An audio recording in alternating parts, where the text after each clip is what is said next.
Masih bersama kami pemirsa dari Istora Senayan Jakarta, debat ketiga calon presiden pemilu tahun 2024. Dan kami ingatkan sekali lagi kepada para hadirin yang berada di dalam Istora Senayan untuk bisa menghormati ketika para calon presidennya sedang berbicara dan kita memberikan waktu yang sama. Jadi kami mohon ketenangan Anda yang berada di Istora Senayan Jakarta. Dan kepada tiga calon presiden, Bapak Anies Baswedan, Bapak Prabowo Subianto, dan Bapak Ganjar Pranowo, dimohon untuk menuju ke podium. Kita akan lanjutkan Bapak segmen tanya jawab. Dan kami ingatkan lagi ada 6 subtema malam hari ini, pertahanan, keamanan, hubungan internasional, globalisasi, geopolitik, dan politik luar negeri. Jadi sudah kita kunci ya, Betul. Anissa ya. Hanya ada 6 subtema yang kita bahas malam hari ini dan juga jika menggunakan terminologi atau istilah maka harus dijelaskan. Dan selanjutnya kami persilakan calon presiden nomor urut 1 Bapak Anies Baswedan untuk bertanya kepada calon presiden nomor urut 3 Bapak Ganjar Pranowo. Waktu Bapak 1 menit, kami persilakan Pak Anies. Terima kasih Pak Ganjar. Pertanyaan ini terkait dengan kinerja Kementerian Pertahanan. Ketika tadi kita bahas sama-sama situasi pertahanan kita, Bapak tadi membahas tentang bagaimana belanja alutsista, bagaimana rencana tentang minimum force itu bisa dicapai dan lain-lain. Bapak melakukan review itu. Nah, di sisi lain Bapak juga waktu itu pernah memberikan penilaian atas kinerja penegakan hukum di Indonesia. Bapak beri skor 5 atas kinerja hukum di Indonesia.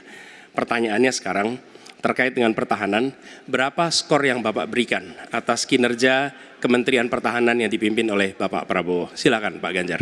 Baik, masih ada waktunya Pak Anies? Cukup Pak Anies? Cukup. Baik, langsung saja kami persilakan Pak Ganjar untuk menjawab pertanyaan dari Pak Anies. Waktu Bapak 2 menit dimulai ketika berbicara, silakan. 5 juga. Saya punya datanya dan kemudian akan saya sampaikan. Maka di meja saya sudah saya siapkan data satu persatu. Namun demikian Mas Anies, tentu saja ada yang ingin saya sampaikan dari apa yang tadi sudah saya utarakan. Ketika kemudian kita ingin membangun sistem pertahanan kita, maka dalam perencanaan kita tidak boleh gonta-ganti. Kita mesti ajak, mesti konsisten. Kedua, kita mesti mendengarkan betul-betul dari seluruh matra. Maka seluruh proses perencanaannya harus bottom up. Sehingga saya ketemu dengan seseorang berpangkat cukup tinggi, Pak, kalau Bapak kasih persenjataan kepada saya yang tidak saya butuhkan, sudah saya siapkan museum untuk saya taruh di sana. Situasi seperti ini tentu tidak mengenakan. Tapi ini harus kita buka apapun kondisinya untuk perbaikan bangsa. Kritik, otokritik itu menyehatkan. Tidak ada kok rasa dengki di hati saya. Yang ada adalah bagaimana rasa cinta tanah air ini mesti kita wujudkan. Agar kemudian kita betul-betul bisa menjadi negara kuat di banyak area dan kita berbicara di dunia internasional disegani. Bung Karno telah menyampaikan itu. Daulat politik itu wajib. Berdikari dalam bidang ekonomi mesti dituju. Dan kita punya kepribadian dalam kebudayaan. Sekarang daulat ekonomi pertahanan kita mesti kita tunjukkan. Maka ketika banyak perusahaan-perusahaan waktu itu yang sangat strategis dibikin, itu mimpi sejak dari lama pendiri bangsa agar kita menjadi negara kuat. Dan itulah yang sebenarnya kita-kita yang harus meneruskan itu. Begitu Mas Anies. Ya, makasih Pak Ganjar. Cukup Pak Ganjar, baik Pak Anies. Silakan menanggapi jawaban dari Pak Ganjar, waktu 1 menit Pak Anies, silakan. Jadi TNI, tentara kita, polisi kita, semua bekerja luar biasa di lapangan. Kita harus berikan rasa hormat dan terima kasih. Karena mereka mengerjakan hal-hal yang sulit, hal-hal yang berat. Tapi sisi kebijakan menurut saya lebih parah. Kenapa? Di era Pak SBY, kenaikan gaji terjadi 9 kali. Selama era ini hanya bernaik gaji 3 kali dan akan naik nanti tahun depan. Karena menjelang pemilu mungkin naik gajinya. Tapi di sisi lain kesejahteraannya tidak dipikirkan dengan serius. Tukin hanya 80%. Lihat Kementerian Keuangan, lihat Kementerian PUPR. Menteri-menterinya mengusahakan peningkatan tukin di mereka. Lalu kita lihat tadi alutsista yang bekas, yang itu resikonya adalah keselamatan dari TNI kita. Mereka bekerja keras menjaga setiap jengkal tanah Republik ini. Tetapi mereka tidak didukung dengan policy. Karena itu menurut saya skornya justru di bawah 5 Mas Ganjar. Kalau 5 itu ketinggian Pak Ganjar. Terima kasih Pak Ganjar. Baik, waktu habis Pak Anies. Pak Ganjar silakan jawab pertanyaan dari Pak Anies. Waktu Bapak 1 menit. Silakan Pak Ganjar. Mas Anies gak usah takut. Disebut aja angkanya berapa gitu loh. Kayak saya gitu loh.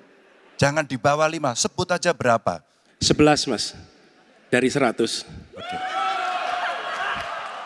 Ini sedikit ngajari kendel Mas Anies biar berani. Apa yang kemudian saya lakukan dari jawaban saya untuk membela para TNI kita? Saya bersama mereka. Saya mendengarkan, saya berkeliling Indonesia, saya mampir bertemu di rumah-rumah mereka, di asrama-asrama mereka. Maka kami tidak mau kalau kemudian mereka, mohon maaf, bertempur dan mati sia-sia. Saya tidak rela. Maka itulah yang saya bela. Maka perencanaan bottom up itu betul-betul sebuah perencanaan yang mereka inginkan. Mereka harapkan dan mereka bisa menggunakan dengan sangat efektif. Termasuk pada soal kesejahteraan tadi yang disampaikan. Dan saya sepakat pada soal itu. Baik, terima kasih Pak Ganjar. Mohon tenang, mohon tertib Bapak dan Ibu sekalian. Kita akan lanjutkan, kami persilahkan kepada Capres nomor 2 Pak Prabowo untuk bertanya kepada Capres nomor 1 Bapak Anies Baswedan. Waktunya 1 menit Pak Prabowo, kami persilahkan. Saya cukup kaget karena beberapa hari yang lalu calon wakil presiden Bapak menyampaikan bahwa negara kita tidak dalam keadaan perang, sehingga untuk apa kita harus beli alat-alat perang. Tapi hari ini Bapak mengatakan Bapak setuju dengan kenaikan anggaran 1-2%. Jadi itu saya minta ketegasan. Yang kedua, ya sekali lagi data-data yang Bapak pegang adalah keliru, dan juga Pak Ganjar tadi juga banyak kelirunya. Saya sangat transparan dan semua partai yang mengusung Bapak Profesor Anies mendukung APBN, berarti mendukung program saya. Termasuk PDIP di Komisi 1. Waktu habis Pak Prabowo. Baik, Pak Anies silakan untuk menjawab pertanyaan Pak Prabowo. Waktu Anda 2 menit. Silakan. Ya, jadi kita butuh pertahanan yang sesuai dengan ancaman nyata yang ada di depan kita. Ancaman ini dirasakan oleh siapa? Dirasakan bukan saja di dalam batas-batas teritorial, tapi juga di keluarga.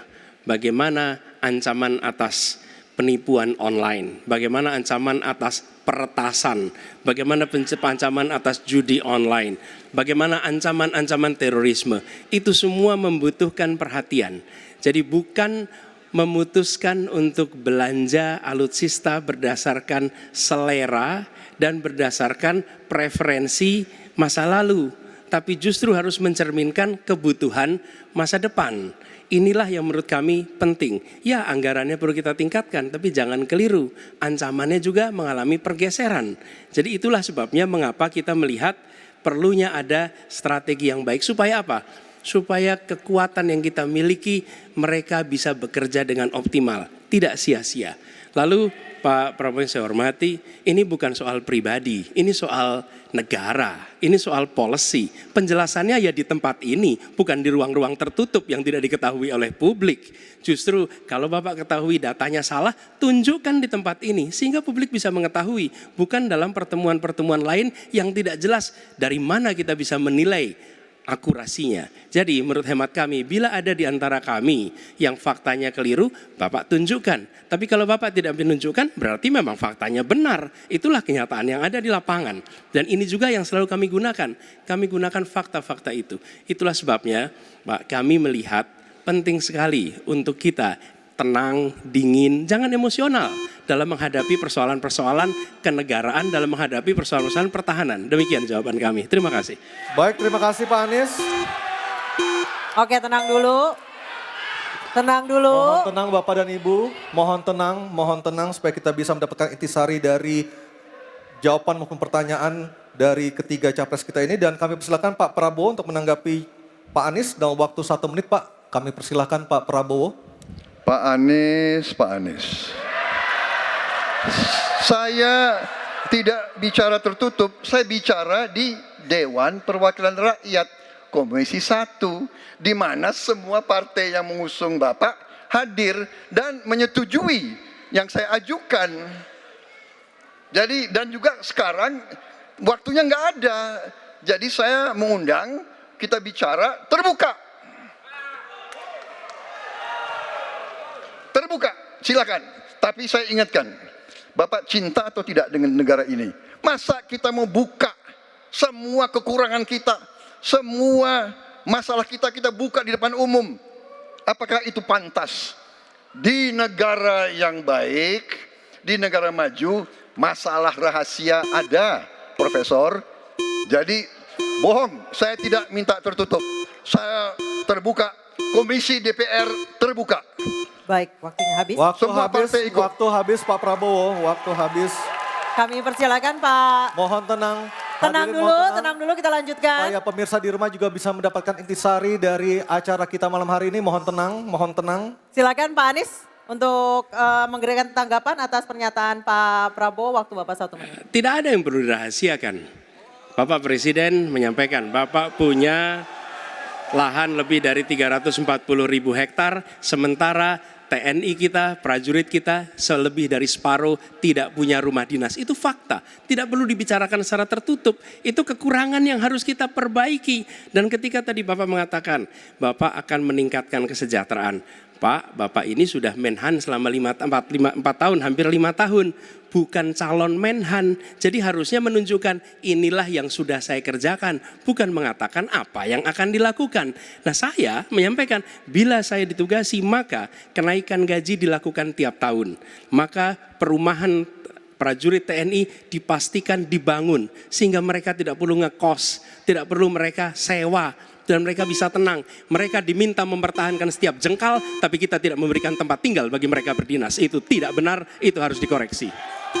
Baik, waktu habis. Terima kasih Pak Anies. Mohon tenang Bapak dan Ibu, mohon tenang. Tenang dulu yuk Mohon supaya kita tenang, bisa Bapak dan lanjutkan Ibu. acaranya. Mohon tenang dulu. Mohon tenang menjaga ketertiban, kita berikan hak yang sama kepada 3 capres kita, mohon tenang. Dan kita akan memasuki sesi tanya jawab yang terakhir, yakni calon presiden nomor urut 3 Pak Ganjar Pranowo dan calon presiden nomor urut 2 Bapak Prabowo Subianto untuk saling tanya jawab dan menanggapi. Dan kami silakan Pak Ganjar untuk bertanya kepada Pak Prabowo, waktu Anda 1 menit, silakan Pak Ganjar. Terima kasih. Pak Prabowo, saya senang sekali Bapak memantik saya, data saya tidak benar. Silakan bantah data saya hari ini Pak. Dan saya izinkan kalau ada staf mau bantu silakan berdiri di sebelahnya. Izinkan. Pak, Global Peace Index kita menurut sumber Institute for Economic and Peace kita turun Pak. Kalau mau diklosa boleh. Silakan. Saya bawakan ini dari rumah. Mari kita bicara data yang benar. Global Militarization Index kita sumbernya Bonn International Center for Conflict Studies turun. Semua skornya ada. Kapabilitas militer kita, ini dari Law Institute Asia Power Index, turun. Proporsi anggaran pertahanan kita sumbernya IISS Military Balance Plus, turun. Pak Prabowo, saya mau bertanya kepada Bapak, termasuk kemudian capaian MEF kita hanya 65,49% dari target 79%. Mengapa terjadi penurunan dan apa solusinya? Waktunya Waktu habis. Pak Prabowo silakan untuk menjawab pertanyaan dari Pak Ganjar, waktu Bapak 2 menit silakan. Jadi Pak Ganjar, saya sudah buat rencana, tetapi yang menentukan termasuk Menteri Keuangan. Dan masalah yang kita hadapi, tolong ya, saya memang sudah jadi Menteri Pertahanan 4 tahun, tetapi kita diganggu oleh COVID 2 tahun, di mana terjadi refocusing. Jadi banyak yang kita ajukan tidak disetujui oleh Menteri Keuangan. Jadi sebagai seorang menteri, sebagai seorang team player, saya harus loyal. Jadi ya saya tidak banyak bicara di depan umum ya. Tapi data-data yang Bapak ungkapkan masalah pesawat bekas ya. Saya ingatkan Bung Karno waktu menghadapi Irian Barat, seluruh alatnya bekas. Pak Ganjar, Bung Karno, seluruh pesawat terbang, kapal selam, cruiser, destroyer, semuanya bekas. Ya, jadi kita juga masih pakai banyak sampai sekarang pesawat bekas. Jadi banyak data Bapak, mungkin niat Bapak baik, tapi mungkin tim Bapak, staf Bapak itu keliru memberi masukan. Ya, jadi dalam alat perang saya katakan bukan baru dan bekas, tapi usianya. Kalau pesawat flying hours ya. Dan tentunya kita pasti mau yang terbaik untuk prajurit kita ya, tapi kita harus loyal kepada yang lebih besar. Covid, ada krisis Ukraina, pangan naik, BBM naik. Waktu habis Pak Prabowo, terima kasih. Kami persilakan Pak Ganjar untuk menanggapi jawaban dari Pak Prabowo. Waktu Anda 1 menit, mohon tenang. Maaf, kali ini Bapak tidak menjawab sama sekali pertanyaan saya, Pak. Saya pengen data yang Bapak katakan salah, data pertahanan Anda ini, Anda pertahanan saya, silahkan Anda bantah di sini. Bapak tidak mampu membantah dan Bapak menjelaskan pesawat bekas. Saya tidak pernah berbicara pesawat bekas dalam pertanyaan saya. Minimal saya bertanya, tadi kalau Bapak mendengarkan terakhir, capaian MIF kita hanya 65-49% dari target 79% dan ini mengkhawatirkan karena akhir tahun ini sudah harus selesai. Bapak juga tidak menjawab. Jadi artinya sebenarnya apa yang Bapak jawab dari seluruh pengelolaan pertahanan yang ada di Indonesia ini. Sungguh-sungguh saya meragukan itu karena data ini kemudian Bapak tidak mampu membantah di sini. Bahkan saya sudah memberikan ruang terbuka kalau ada staf yang bisa membantu silakan berdiri di sini. Staf saya, Anda mau bilang angkanya silakan naik ke sini. Akan saya tunjukkan kalau Anda mau membantu. Terima kasih. Baik, terima kasih Pak Ganjar. Oke, tenang dulu.